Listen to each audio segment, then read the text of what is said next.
C'est intéressant parce que c'est à se demander si le Real joue mieux avec ou sans lui, Olivier. 3-0 contre City, peut-être que tous les joueurs... En qualité de jeu. Parce qu'il y a un collectif, en fait. Nous, on a un exemple criant, c'est au PSG, on a eu Messi, Neymar et Mbappé. On n'a pas gagné la Ligue des Champions. Et là, avec des joueurs moins connus, mais qui font peut-être plus d'efforts et qui jouent pour l'équipe, ils l'ont gagné. Il y avait Mbappé au PSG, et il jouait moins bien.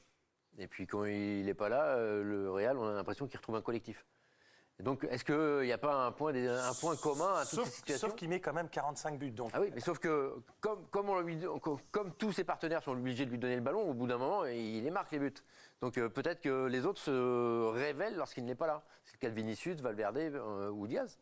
Non, il n'y a pas une individualité qui se révèle particulièrement depuis que 3-4 matchs, Mbappé n'est pas là, c'est pas vrai. Il n'y en a pas un qui a fait mais moi je trouve que Vinicius... À part Valverde, bien sûr.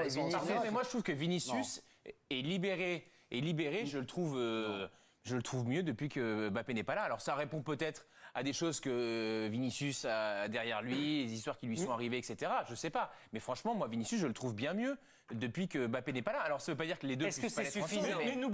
Mais n'oubliez pas que Madrid a gagné la Ligue des Champions avant l'arrivée de Mbappé. Donc ça veut dire que inconsciemment, ils n'ont pas besoin d'eux parce que même sans lui, ils l'ont gagné.